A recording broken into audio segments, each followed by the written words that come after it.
Movie के शुरू में हम अमन और काया को देखते हैं। तो वो दोनों एक दूसरे से प्यार करते थे। तो एक दिन अमन काया को प्रपोज करता है, जिससे काया भी बहुत खुश थी। तो वो लोग जब वापस आ रहे थे कार से, तब कार के सामने अचानक एक इविल स्पिरिट आ जाती है और उसी वजह से कार की एक्सीडेंट हो जाती है। लकीली इस एक्सीडेंट में दोनों को ज़्यादा कुछ नहीं होता। और फिर हमें एक बात पता चलती है काया के फैमिली से। तो काया के माँ का कहना था कि काया के पिता मिस्टर शेखावत एक राजमहल खानदान से बिलोंग करते थे। तो ये राज परिवार एक श्राप से आज तक भुगत रहा है। तो आज से लगभग 350 साल पहले राजा राणा रंजीत के छोटे भाई ने राजमहल के अंदर ही एक लड़की के साथ जोर जबरदस्ती करने की कोशिश करी थी। तो इसी शर्मनाक हादसे से बचने के लिए उस लड़की ने राजमहल से कूदकर अपनी जान दे दी। और फिर बाद में हमें ये पता चलती है कि वो लड़की उस महल की राजगुरु आचार्य सच्चिदानंद की बेटी थी और उसकी बेटी की 2 दिन बाद ही शादी थी। बट वो लड़की अभी जिंदा ही नहीं रही। तो ये सब की वजह से आचार्य सच्चिदानंद बहुत गुस्से में आ चुके थे। आचार्य जी तुरंत महल की तरफ जाते हैं, जो कि हिमाचल पहाड़ी से ब्यास नदी के बीच में थी। तो वहां जाकर आचार्य जी राजा रंजीत सिंह के आने वाली वंश को श्राप देते हैं, जो कि थी रंजीत सिंह के आने वाली पीढ़ी में कोई भी लड़की शादी नहीं कर पाएगी और अगर फिर भी किसी ने ऐसा करने की कोशिश की तो उसकी जान चली जाएगी। और शायद इसीलिए जब अमन ने काया को प्रपोज किया शादी के लिए, तभी उनका सामना एक स्पिरिट से हुआ। खैर, ये सब कुछ जान के अमन और काया दोनों बहुत ज़्यादा दुखी थे। बाद में अमन ये फैसला करता है कि वो किसी भी तरह से इस श्राप को तोड़ कर ही रहेगा। फिर वो अपनी एक फ्रेंड शुभ के साथ प्रोफेसर पशुपति से मिलने जाते हैं, जो कि इस सब के बारे में जानकारी रखते थे। तो वो लोग जब उनसे मिलने जाते हैं तब पशुपति का कहना था कि इस श्राप से कोई बुरी आत्मा जुड़ी हुई है, जो कि इस श्राप की रक्षा करती है। उनका ये भी कहना था कि हमारे दुनिया में जो श्राप दे रहा है और जिसको दे रहा है वो लोग तो नहीं रहते, बट उनकी श्राप हमेशा ही रह ही जाती है। और ऐसा इसीलिए क्योंकि एक इविल स्पिरिट हमेशा इस श्राप के साथ रहकर उनकी रक्षा करती रहती है। तो अगर इस स्पिरिट को ख़त्म कर दे तो ये श्राप भी अपने आप ही टूट जाएगा। तो सब सुन के भी अमन उस आत्मा से लड़ने के लिए तैयार था।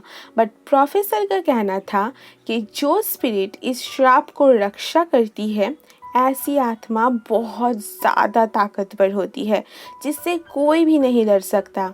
इसीलिए प्रोफेसर सजेस्ट कि अमन काया को भुला के अपनी लाइफ में मूव ऑन कर जाए।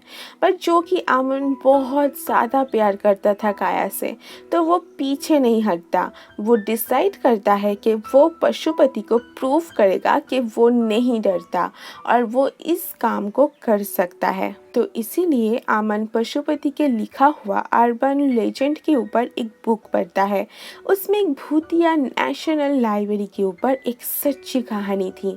तो ये बात 2003 की थी। उस लाइब्रेरी में सोनिया नाम की एक लड़की रोज बहुत देर तक अपनी मेडिकल एग्ज़ाम के लिए पढ़ाई करती थी। उसके ऊपर एग्ज़ाम का बहुत ज़्यादा प्रेशर था। तो इस प्रेशर के चलते सोनिया ने सुसाइड कर ली। तो सोनिया की बॉयफ्रेंड उसको उस हालत में देखकर वो भी अपनी जान ले लिया। तो सोनिया की आत्मा उस लाइब्रेरी के किसी बुक के अंदर फंस गई और राहुल की आत्मा उस किताब को प्रोटेक्ट करता था। तो उसके बाद से जो कोई भी उस लाइब्रेरी के अंदर अंधेरा होने के बाद जाता था, वो कभी भी जिंदा वापस नहीं आ पाता था। एनीवे तो अमन डिसाइड करता है कि वो उस किताब को लेकर आएगा, वो भी उस लाइब्रेरी में रात होने के बाद जाकर। और अगर उसने ये काम कर दिया तो वो खुद को पशुपति के सामने प्रूव भी कर पाएगा अपने आप को। फिर अमन उस लाइब्रेरी में जाता है रात को, और जाते ही वहाँ कुछ अजीब अजीब चीज़ होना शुरू हो जाती है। अमन को कोई इनविजिबल शक्तियाँ किताबों से हमला करते हैं, बट अमन इन सब से किसी भी तरह से खुद को बचाकर उस सोनिया वाली किताब को ढूंढ ही लेता है जहाँ वो कैद थी। फिर सोनिया की बॉयफ्रेंड उस पर हमला करता उससे पहले ही अमन उस लाइब्रेरी की खिड़की से कूदकर बाहर आ जाता है। देन वो इस किताब को पशुपति को दिखाता है।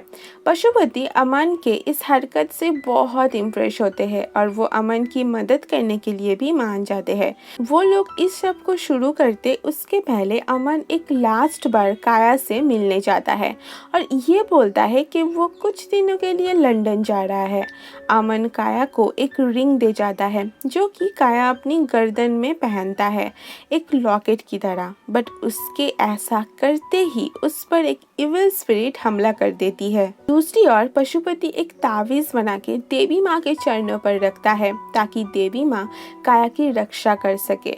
बट उस ताबीज में ही आग लग जाती है, जिससे पशुपति का कहना था कि अमन ने जरूर काया को कुछ ऐसी चीज दिया है जिससे वो आत्मा उस पर हमला कर रही है। उधर अमन उस जगह पहुंचकर काया को बचाता है उस आत्मा से। फिर वो उसे सब कुछ सच बोल देता है कि वो लंदन नहीं बल्कि काया को उस श्राप से हटाने के लिए जा रहा है। और ये सब सुनकर काया भी उनके साथ जाना चाहती है। फिर अमन, काया, अमन के दोस्त सुव और पशुपति चारों एक जली हुई सिनेमा हॉल के सामने जाते हैं जो अभी एक खंडर जैसा था। पशुपति कहते हैं इस हॉल में बहुत लोग जल के मारे जा चुके हैं और उन्हें इस जगह कोई ना कोई अच्छी आत्मा ज़रूर मिल जाएगी जो कि उन लोगों की मदद करेगी। तो वो लोग एक बॉल के ऊपर थीवन अल्फ़ाबेट से हेल्प अस लिखकर सिनेमा हॉल में फेंकते हैं।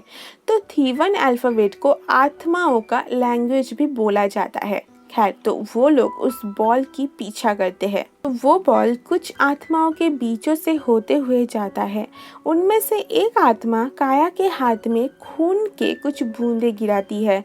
पशुपति उस खून के बूंदों को अच्छे से देखकर ये निकलता है कि ये बूंदे एक दूसरे के साथ कनेक्ट होकर एक कॉन्स्टलेशन बनाती है जिसे माघा भी कहा जाती है। और माघा महिपालपुर शहर का पुराना नाम है, इसीलिए वो लोग सभी महिपालपुर शहर की ओर आगे बढ़ते हैं। तो महिपालपुर पहुंच के सभी गवर्नमेंट गेस्ट हाउस में रात गुजारते हैं और उसी रात काया को कुछ आवाज़ सुनाई पड़ती है। तो काया उस आवाज़ की पीछा करती है तो वो आत्मा काया के ऊपर अटैक करके उसे ज़मीन के अंदर दफना देती है। बट तभी अमन, सुव और पशुपति आकर काया को ज़मीन में से बाहर निकलते हैं। पर तब तक काया के अंदर से ऑक्सीजन बहुत कम हो चुकी थी, इसीलिए काया काइंड ऑफ कोमा में चली जाती है। तो अब काया को किसी भी वक्त कुछ भी हो सकता था, इसीलिए वो आत्मा काया को मार सके उससे पहले उन तीनों को उस आत्मा को ढूंढकर उसे खत्म करना था। फिर पशुपति एक प्रक्रिया कहते हैं, तो इसमें एक इंसान पानी में जाकर प्रेत काल में जा सकता है। तो वो लोग एक बाथटब में पानी भरते हैं और शुभ डिसाइड करता है कि पानी के अंदर वो जाएगा क्योंकि अमन को तैरना नहीं आता था और शुभ के पास सिर्फ एक सांस रोकने का ही वक्त था। फिर प्रक्रिया शुरू होते ही शुभ पास ही में महिपालपुर के एक जेल में जाता है जहां जेल के अंदर उसे एक औरत बैठी हुई दिखाई पड़ती है। तो वो औरत अचानक शुभ के ऊपर हमला करती है और रियलिटी में शुभ पानी में डूबने लगता है। फिर शुभ को बचाने के लिए अमन बाथटब तोड़ देता है जिससे टब का पानी बाहर निकल जाती है। तो होश में आने के बाद शुभ का कहना था कि उसने उस औरत को तो नहीं देखा, बट उस औरत के हाथ में एक तावीज़ थी और ऐसी ही एक तावीज़ अमन ने गवर्नमेंट गेस्ट हाउस के केयरटेकर के पास भी देखा था। इसलिए अमन उसे मिलकर तुरंत उस तावीज़ को खोलता है। तो उस तावीज़ के अंदर एक कागज़ थी जिसमें थीवन लैंग्वेज में कुछ लिखा हुआ था। फिर पशुपति उसका मतलब निकालते हैं, जो कि है जब तक गले में रहेगा ये, मोहिनी का रक्षा करेगा ये। तो शायद उस इविल स्पिरिट का नाम मोहिनी है। तो वो लोग मोहिनी के बारे में पता करने के लिए 300 साल पुरानी एक म्यूजियम में जाते हैं। वहाँ पशुपति एक प्रक्रिया करते हैं जहाँ वो राजा रंजीत सिंह के आत्मा के साथ बातें करते हैं। रंजीत का कहना था कि उसकी पिता का नाम था राजा गज सिंह और गज सिंह की दूसरी पत्नी मोहिनी थी। मोहिनी रंजीत सिंह और उसके भाई की सौतेली माँ थी। मोहिनी उन दोनों भाई को ही मार देना चाहती थी ताकि राजगद्दी उसे मिल सके। मोहिनी कुछ लोगों के मदद से राजा को मरवा देती है, बट वो रंजीत सिंह को मार पाए उससे पहले ही राजसेना मोहिनी को पकड़ लेता है। बाद में रंजीत को पता चलती है कि मोहिनी काला जादू करती थी, इसीलिए रंजीत फैसला लेते हैं कि वो मोहिनी को उसी रात मरवा देंगे। उधर दूसरी ओर मोहिनी जेल में एक प्लान बनाती है और उस तावीज़ में काला मंत्र लिख के उसे अपनी एक विश्वासजनक कर्मचारी को दे देती है। मोहिनी बोलती है कि उसके मरने के बाद वो बुढ़िया मोहिनी की अस्थियां को इकट्ठा करके कहीं छुपा देगी, जिसके वजह से उसकी आत्मा को कभी भी मुक्ति नहीं मिलेगी और इस तावीज़ के मदद से वो ताकतवर होके हमेशा इस राजघराने को सताएगी। तो हम ये समझते हैं कि जब राजा के भाई ने उस लड़की के साथ जबरदस्ती किया था, तब शायद मोहिनी की स्पिरिट उसके अंदर था और जब आचार्य जी ने उस श्राप को दिया तब मोहिनी इस श्राप के साथ जुड़ गई और इतने सालों से वो इस राजघराने की किसी भी लड़की की शादी नहीं होने दे रही थी। अब अमन को इस श्राप से काया को बचाने के लिए मोहिनी की अस्थियां को ढूंढ के पानी में बहाना पड़ेगा ताकि मोहिनी की आत्मा मुक्त हो सके। तो पशुपति और अमन का मानना था कि मोहिनी की कर्मचारी जरूर मोहिनी की अस्थियां राजमहल में ही छुपाई होगी, इसीलिए वो उस राजमहल में पहुंचते हैं। उस राजमहल में वो लोग काफी सारी मूर्तियां को देखते हैं। उनमें से एक मूर्ति में 7 कलश की जगह 8 कलश थी, मतलब इनमें से एक कलश के अंदर मोहिनी की अस्थियां भी थी। तो अमन तुरंत उस कलश को ढूंढ लेता है, बट तभी वो आत्मा पशुपति को पोजेस्ट कर लेती है।